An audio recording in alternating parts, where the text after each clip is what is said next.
பன்னீர் butter masala வாங்க பார்க்கலாம். Stove on பண்ணிக்கலாம். கடாயில் எண்ணெய் ஊற்றிருக்கேன். பட்டை, சோம்பு, லவங்கம் எல்லாம் போட்டாச்சு. இப்போ 2 வெங்காயம் கட் பண்ணி வச்சுருக்கேன், அது போட்டு வதக்கிக்கலாம். ஒரு தக்காளி கட் பண்ணி வச்சுருக்கேன், அதை போட்டு வதக்கிக்கலாம். 25 கிராம் முந்திரி போட்டிருக்கேன், அதையும் போட்டு வதக்கிக்கலாம். நல்லா வதங்கட்டும். இந்த அளவுக்கு இருந்தால் போதும். இப்போ ஃப்ளைட்டில் ஆற வச்சுக்கலாம்.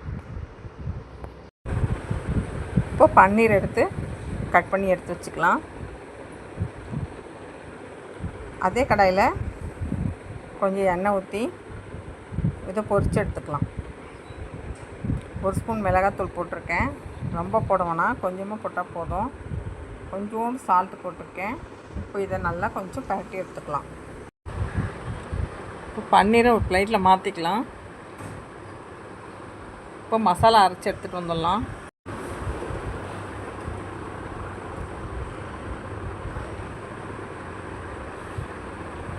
இந்த அளவுக்கு இருந்தால் போதும். இப்போ பிளேட்டில் மாற்றிக்கலாம் பன்னீரை.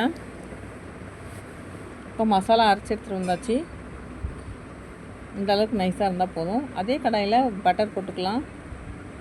பட்டை, சோம்பு, லவங்கம் போட்டிருக்கேன். குட்டியாக ஒரு வெங்காயம் பொடிசாக நறுக்கி வச்சுருக்கேன். இப்போ அதையும் வதக்கிக்கலாம். 1 ஸ்பூன் இஞ்சி பூண்டு பேஸ்ட் போட்டுக்கலாம். 2 பச்சை மிளகாய் கீரி போட்டிருக்கேன்.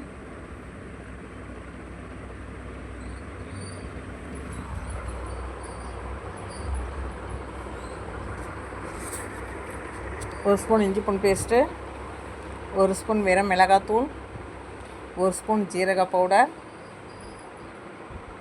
Garam masala powder 1 spoon. இப்போ நல்லா கலந்து விட்டுக்கலாம். தேவையான சால்ட்டு. இப்போ நல்லா வதங்கிடுச்சு. இந்த டைமில் அரைச்ச மசாலா எடுத்து ஊற்றிக்கலாம். ஜாரில் கொஞ்சம் தண்ணி ஊற்றி அலசி ஊற்றிக்கலாம்.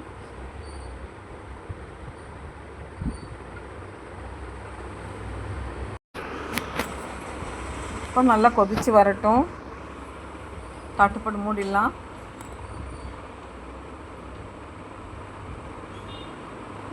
இந்த அளவுக்கு இருந்தால் போதும். எண்ணெய் பிரிஞ்சு வரும்போது நம்ம ஆஃப் பண்ணிக்கலாம் ஸ்டவ்வை.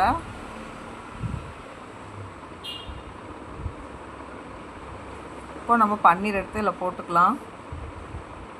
கொஞ்சம் கொத்தமல்லி தூவிக்கலாம்.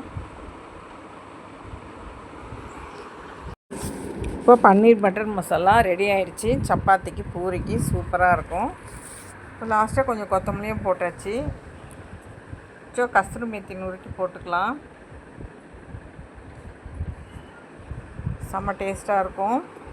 நீங்களும் ட்ரை பண்ணி பாருங்கள். இந்த வீடியோ உங்களுக்கு பிடிச்சிருந்தா லைக் பண்ணுங்கள், ஷேர் பண்ணுங்கள், சப்ஸ்கிரைப் பண்ணுங்கள்.